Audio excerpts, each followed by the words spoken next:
Call the June 10th, 2019 City Council Committee, the whole meeting to order. The clerk will call the roll. Borowitz. Brereton. Here. Crawford. Here. Frank. Here. Freeman. Here. McGee. Here. Porter. Here. Ratcliffe. Here. Snow. Here. Stevens. Here. 9 present. Thank you. Good evening, everyone. Under public comment this evening, we have no one registered to make public comment, and we have no public forum. Under reports, officers, boards, and special committees, please note that item 1, building, planning, and zoning, unfinished business, there is none this evening. Under item 2, building, planning, zoning, new business, under A, there is a special use permit renewal request for address 1930 and 1960 West Chrysler Drive. May I have a motion to approve? Make the motion. Motion by Alderman Crawford, second by Alderman Freeman. Questions, comments, or further discussion concerning the motion now on the floor? Hearing none, all those in favor signify by saying aye. Aye. Any opposed? Sounds unanimous to me. Thank you. Under number 3, Public Works unfinished business, we have none. And under number 4, Public Works new business, under A, we have 6th Street low-flow channel, wetlands delineation.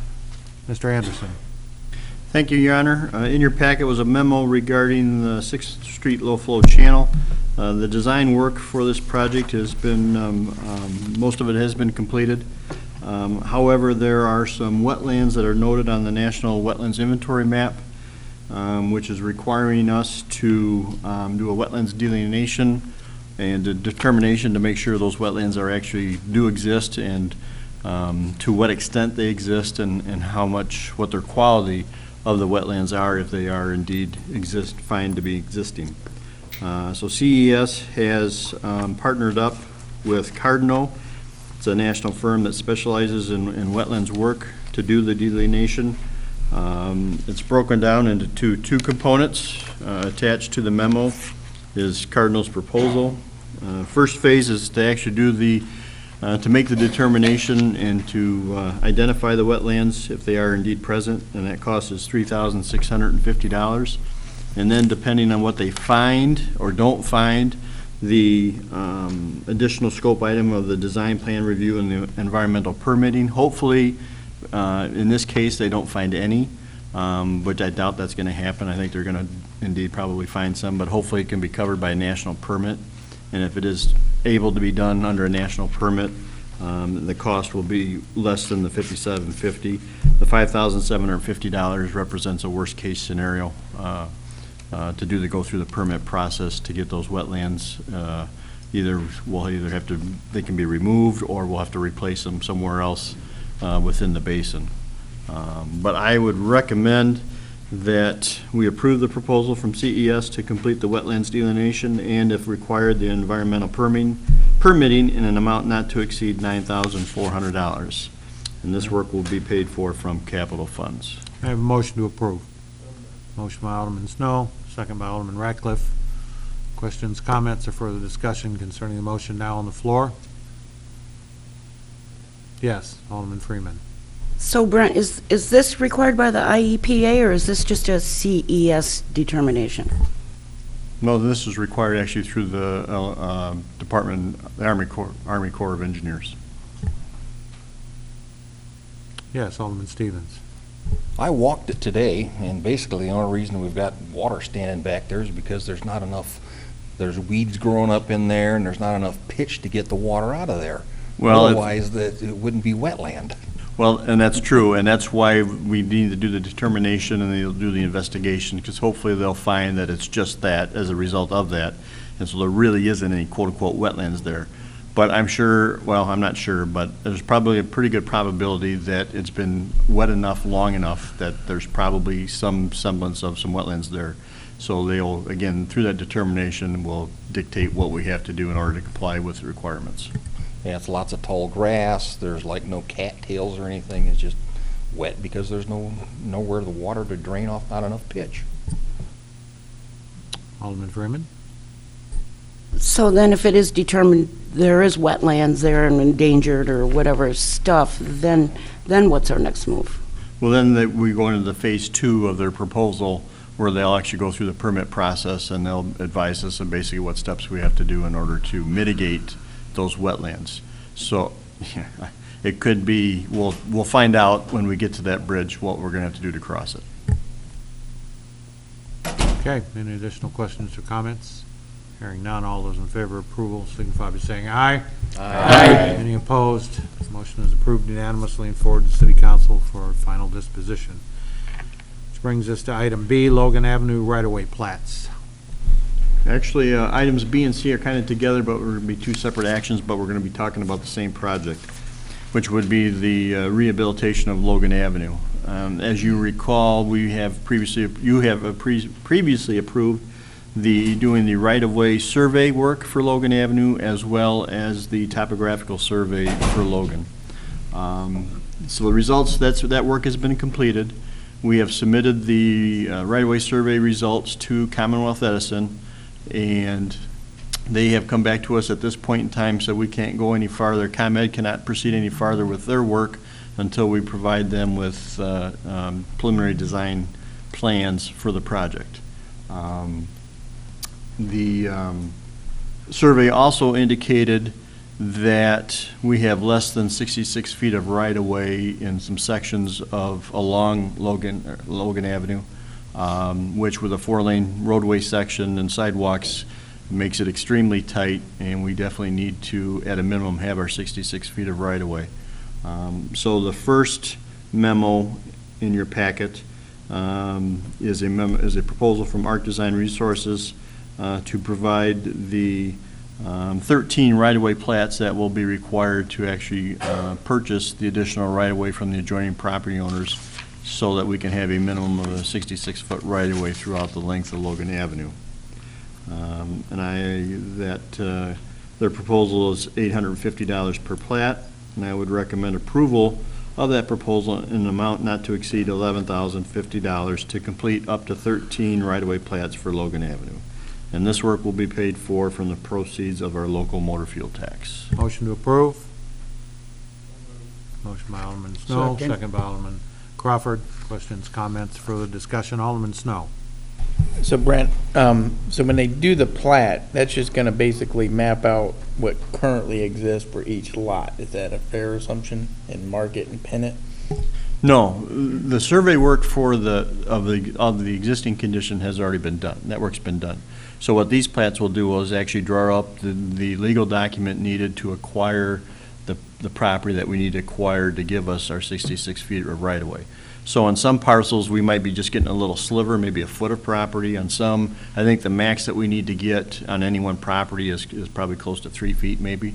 So we're not talking a lot, but we're talking a small strip all the way. But it's important, though, because the ADA requirements that we have these days require a 4-foot clear zone for the sidewalk. So in order to get the utility pole clearance and the ADA clearance required for those sidewalks, that's what the significance of having that 66-foot right-of-way is. There's no questions or comments? Alderman Stevens. So this $850 is what we're gonna have to offer the homeowners, or property owners, I should say, for the property, or this is just for the work to plat it? This is just for the work to plat it. Once we get that, then we'll make contact with those property owners, advise them of where we're at. We may have to do appraisals. We may just do one appraisal on the whole to determine the value, to go through that route if we need to. It'll be based on what our initial discussions is with each of the property owners. Any other questions or comments? All those in favor signify by saying aye. Aye. Any opposed? No. 2 dissents. Forward to City Council for further discussion. Under item C, we have Logan Avenue Phase 1 Design Engineering. Again, the memo in the packet, another part of our Logan Avenue project. IDOT has announced the next round of the ITEP grant applications will be accepted beginning in October, and the ITEP funding provides 80% federal aid for sidewalks, driveways, and streetscape enhancements, which in our Logan Avenue project, we're estimating could qualify for a grant in excess of $300,000. In addition, as I stated earlier, ComEd requires at this point that we have preliminary design plans to them to continue the relocation efforts for their power lines. We've got a proposal from Arc Design Resources to complete the design engineering services. The total is $95,000 based on the estimated project cost of $1.9 million. It's broken down into two phases. Phase 1 is not to exceed $45,000 and Phase 2 is not to exceed $50,000. At this time, I would recommend approval of the proposal from Arc Design Resources, an amount not to exceed $45,000 to complete the Phase 1 design engineering for the Logan Avenue Rehabilitation Project. This work will be paid for from the proceeds of our local motor fuel tax. May I have a motion to that effect, please? Motion by Alderman Snow, second. Mike, thanks. Any other questions or comments concerning the motion now on the floor? Hearing none, all those in favor signify by saying aye. Aye. Any opposed? No. One dissension. Which brings us to item D and E. Director Anderson. For items D and E, D is a request for stop signs at Garfield and 5th, and E is a request for 2-hour parking signs in front of Dos Compadres Restaurant. I have not had time to compile that information required to give to you guys in support of both of those requests, so I would ask that they be held over till next month's meeting when I can be able to supply that information for you. Okay, we'll hold them over till next month. Yes, Alderman Berg. We have some constituents on both issues in the audience. I don't know if we let them talk since they're here. Sure, I don't have a problem with that if they'd like to. Then we'll have heard their testimony when we get a chance to look at this next month. Come on up.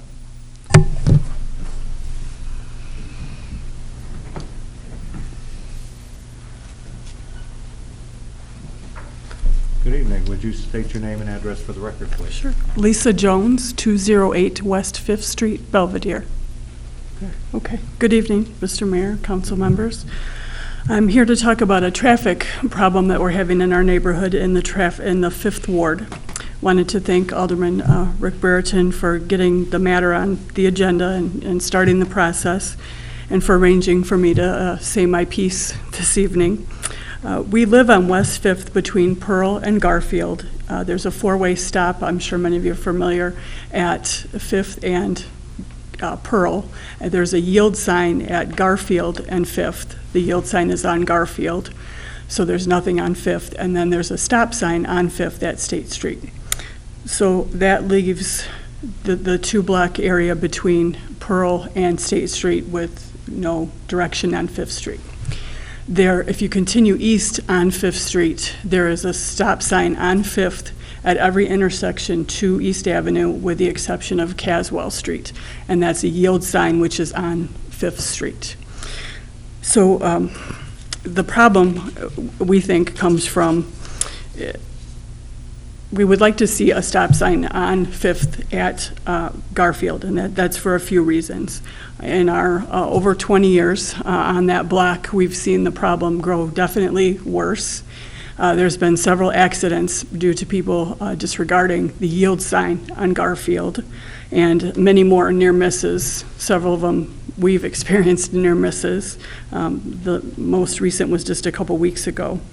We've also have a definite problem backing safely out of our driveway because the traffic, once it stops on Pearl Street, has just a straightaway 2 blocks to State Street, and people feel free to, everyone's in a hurry these days to go too fast, unsafely fast. So that is where we are running into problems. We definitely think that a stop sign would slow down the traffic.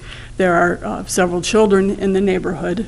We have a 13-year-old with special needs. We have a big backyard that they play in, but kids don't always stay where they're supposed to be. And we also have a 2-year-old, so of course we worry. There are other kids and grandkids in the neighborhood, and it's a pretty family-dense neighborhood where people walk with their kids and so on. So we worry a lot about an accident happening, especially in these days of distracted driving. People are texting, people are driving too fast. And so we just would like to see something done before, something really awful happens. So that's all I have to say, I guess, if you would take it under. Oh. No. Thank you for taking it under consideration. Thank you. That meeting should be July 8th, that it'll be reconsidered. Mr. Burton, would you like to introduce your other constituent who wanted to speak this evening? Yeah, and then next we have Mr. Mariano Acosta.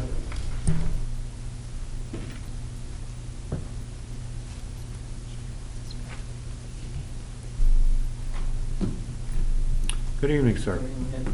Would you just repeat your name and address for the Mariano record, please? Acosta, 603 South State Street, Belvidere. Okay. And I was talking to Rick if it was possible to get like a sign in there, because people leave the cars there all day long. My customers, if they drive by and there's no parking lot, they're not going in. So I was just wondering if it's possible to get a sign in there. Brent, do you want to explain the process, please? Well, yeah, we'll take the inventory of what we have for what parking's available, what the parking regulations are in that area, and as far as the extent and how many, I don't know if you're looking for one stall, if it's 15-minute parking or half-hour parking. Probably. All marked stalls right now are supposed to be 2-hour parking, so if you've got cars that are parked in there, quote-unquote, all day long, maybe it's an enforcement issue as opposed to just additional signage or regulation. But again, I will put together compile the list of what we have available in that area and what those limitations are for parking regulations around your business. Okay, thank you, appreciate it. Thanks for coming tonight. Alderman Snow. And Brent, when you mentioned that the 2-hour parking, but it's really not posted telling anybody that there's only 2-hour parking, is there? I don't recall. I can't specifically recall seeing anything. Again, I'll do the inventory to see, but yes, it's 2-hour parking Monday through Friday. And it's 2-hour parking on any marked parking stall in the city during the regular business hours, I believe. Okay. Moving on to item number F, municipal lots. Mr. Anderson? It'd be the city attorney. Oh. Mr. Grella? I should refer to the city clerk. This is just a cleanup of our existing statutes to cover the recent sale of the lot which was adjacent to Coach's Corner, as well as the addition of the new lot that was purchased from the Rao Trust. So all it does is clean up our ordinances, reflect that sale and that purchase. That will be forwarded in ordinance form If it passes tonight. if it passes. May I have a motion to approve? I'll make that motion. Motion by Alderman Crawford, second by Alderman Snow. Questions or comments? Yes, Alderman Porter. So basically, you're changing the lot at Coach's Corner then to a reserved lot, is that correct? No, we sold it. We don't own it anymore. Reserved just means that section is reserved and it's removed from our ordinances. The number 2 is Reserved. so they can fill it in with another one, right? Okay. Any other questions? Alderman Snow? With the lot number 7 with the row purchase, that all has already occurred and done with, or is That that is- still in signing papers, Nope, closing, we whatever? closed on that a week or two ago now. We own it. Brent and the department have already been down there to do their walkthrough to determine what changes they're going to make to it. And the nice thing is, because it is immediately adjacent to an existing lot, we simply added that to the existing lot, and it'd be the same regulations as far as parking goes. Additional questions or comments concerning the motion now on the floor? Hearing none, all those in favor signify by saying aye. Aye. Any opposed? Okay, sounds unanimous to me. Yes. Alderman Freeman. This isn't on the agenda or anything, but before we leave the Public Works, I just had an inquiry. Some of our neighboring municipalities, Loves Park, McChesney Park, Rochelle, all sprayed for mosquitoes last week. I know growing up here that they used to do that in Belvidere, and I was just wondering, I've had a lot of people asking me like why we don't do it anymore, or if we could. Well, the reason, I guess, why we haven't in a very long time is because of A, cost, and B, once you spray, it depends on how often you spray and what the effectiveness of those sprays are. Typically, when you spray, at least it's my understanding that you kill whatever it comes in contact with initially. And I'm not sure how much residual you have left, and what that effectiveness is over time, probably depending on how often you spray and that cost.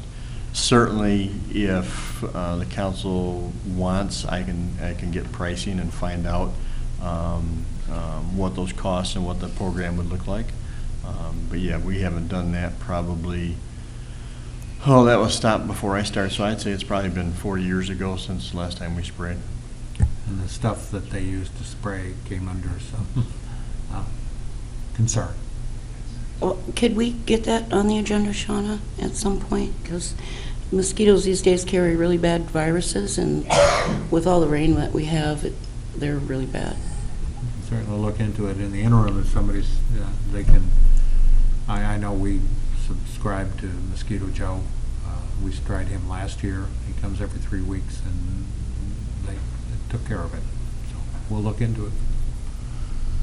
Okay, Alderman Snow? And on my note, I'd just assume have mosquitoes on the endangered species list personally. Anybody else? Thank you. Under number 5, other, under A, we have National Association of Realtors placemaking grant. I just need to have the council approve. We were given a check for $2,500 2 weeks ago to go toward the planting of shrubs and trees at Jen Mills Park. So may I have a motion? Motion by Alderman Crawford, second by Alderman Porter. Questions or comments? Hearing none, all those in favor signify by saying aye. Aye. Aye. Any opposed? Unanimous. Under B, Department of Natural Resources, Department Historic Preservation, $10,500 grant. Ms. Tobin? Or Becky? Or Gina? So this was a grant I applied for. I'm kind of excited about it because the last 2 grants I got pulled in at the end. And this one I'm starting from the beginning, so hopefully it goes a lot more smoothly. But it's to do a 3rd survey of the courthouse court area. So basically we hire a consultant off the state approved list, and they go, I think it's about 100 and some odd properties in this 3rd survey, and they document each one and then give a write-up, the age, the style, any kind of significance, and then make a recommendation of whether or not they could be landmarked locally or nationally. We share that information with the property owners. That's posted online. And it's just a good way to get a better idea of your housing stock in the older neighborhoods, to see if there's anything of real significance out there. And the more that the Historic Preservation Commission does as far as surveying, plans, stuff like that, it helps our certified local government status, which in the long run can turn into more grants and more assistance for other projects. Yes. Alderman Snow? I do see that it looks like there's a cost sharing, how that could come up to $4,500. Yep, it is a cost share. It's reimbursement, so we have to do the work pay, and the state reimburses us. And the way this grant cycle is going to work, it will be for next year's budget cycle is where the money will be coming out of. So I will work with Becky to make sure that out of the planning department, historic preservation, that the grant funds are there, and then again the state will be reimbursing us. Motion to approve? Alderman Ratcliffe, second by Alderman Freeman. Questions or comments concerning the motion now on the floor? Hearing none, all in favor signify by saying aye. Aye. Any opposed? It's unanimous. Forward to City Council for further discussion. Under item C, and this will require 8 aye votes, is ordinance 459H, an ordinance revising ordinance 392H, the 2018-19 budget ordinance for the City of Belvidere. Would you like to tell them why we're doing this, Beck? So every year, we do what is called a revised budget. So these are your actual revenues and expenditures from last fiscal year, which would have ended April 30th. Just a few highlights. If you wanted to turn to page 7 of 15. Your surplus for the year was $512,226. And the reason for this is because during the fiscal year, if you remember, you approved and put in place the local motor fuel tax. You increased the gaming machine fee. We put the home rule sales tax in place. So all of these things contributed to the surplus. Originally, in last year's budget, you were going to spend almost $700,000 of reserves, so which we did not spend any reserves at all. So we have a surplus instead. So a lot of those additional revenues is the cause for that. Also on the expenditure side, health insurance did not increase, and normally we have to budget for about a 10% increase because that happens at the calendar year, not our fiscal year, so we never know what's going to happen. So we were able to save some money there. Your overtime was lower. Police did not spend as much overtime, and same with fire. So your department heads did a pretty good job of staying within their means last year. So all in all, this is a good thing. This is more money that sits in your reserves for you to possibly look at more road projects or something for next year. Motion to approve. I'll make that motion. Motion by Alderman Crawford, second by Alderman Snow. Questions or comments? More money for the mosquito control. Hearing none, all those in favor signify by saying aye. Aye. Any opposed? No. One opposed. Passed on to City Council for final disposition. Under D, block party request for Thomas Jones at 2734 Mary Street. I have a motion to approve. I have a motion, may I have a second? Alderman Porter, thank you. Alderman Snow and Alderman Porter. Questions or comments concerning the motion now on the floor? Hearing none, all those in favor signify by saying aye. Aye. Any opposed? It's unanimous. Gina has a few words for us before we adjourn. Ms. Del Rose. So Heritage Days is coming up. It's going to be 2 weekends this year, June 21st to the 23rd and 28th through the 30th.